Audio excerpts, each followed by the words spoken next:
Good morning and welcome to 3 Mohr Minutes. Today we are on day 5 of 21 days on promises, and we are looking at 1 Samuel chapter 1 and verses 11 through 20 today. And it's a little different. Today we're looking at a promise that Hannah makes to God instead of one that God makes to someone else or another group of people.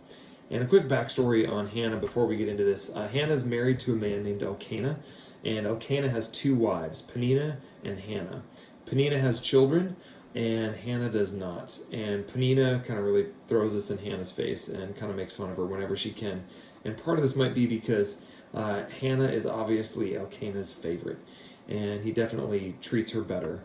And so in this time, Hannah's really distraught, and she is being mocked and persecuted, and so she's begging God for a child. So we see this start in verse 11. Here's Hannah's prayer, and it says, "O Lord Almighty, if you will only look upon your servant's misery and remember me, and not forget your servant, but give her a son, then I will give him to the Lord for all the days of his life. No razor will ever be used on his head."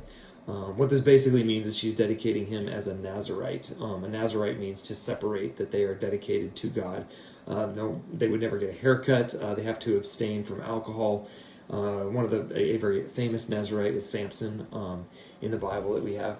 And so she's saying, if you will just give me a son, I'll give him right back to you. And so as she's praying this prayer, Eli, the high priest, sees her crying, sees her lips moving, and he thinks she's drunk. And so he accuses her of being drunk and is like, hey, not really cool. You shouldn't come to church drunk. Not okay. And so verse 17, after she's told him, like, I'm not drunk, I'm just asking God for mercy, Eli says to her in verse 17, "Go in peace, and may the God of Israel grant you what you have asked of him." And we skip down a few more verses in verse 20, and it says, "So in the course of time, Hannah conceived, gave birth to a son. She named him Samuel, saying, because I asked the Lord for him." Samuel means name of God or heard of God.